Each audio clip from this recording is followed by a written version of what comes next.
Les roses poussent autour du monument aux morts, un buisson de roses, si folles qu'elles étouffent l'herbe. Les fleurs sont blanches, rabougries, serrées comme des fleurs en papier. Elles froufroutent. C'est l'aube. Il fera bientôt jour. Chaque matin, quand Windisch fait tout seul la route qui le mène au moulin, il compte. Quel jour sommes-nous ? Arrivé devant le monument aux morts, il compte les années. Plus loin, près du premier peuplier, à l'endroit où le vélo s'enfonce toujours dans la même ornière, il compte les jours. Et le soir, quand Windisch ferme le moulin, il compte encore une fois les années et les jours. De loin, il voit les petites roses blanches, le monument aux morts et le peuplier. Lorsque, partant de brouillard, Windisch passe à bicyclette, il a le blanc des roses et le blanc de la pierre juste sous les yeux. Windisch passe au travers.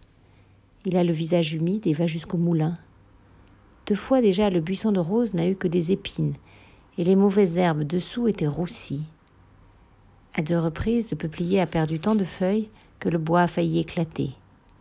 2 fois, la neige a recouvert les routes.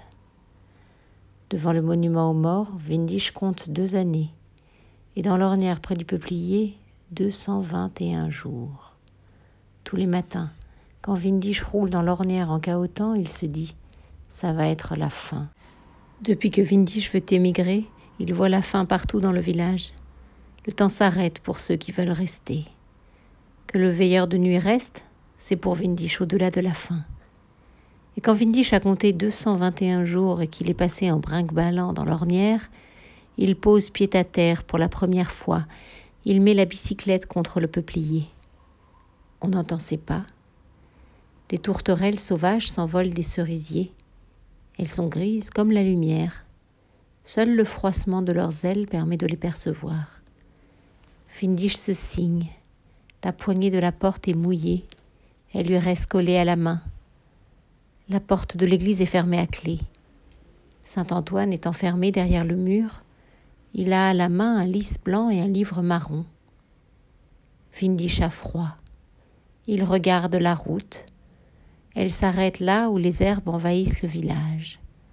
Tout là-bas, au bout de la route, un homme marche. Ligne noire dans les champs. La houle herbeuse le soulève au-dessus de la terre.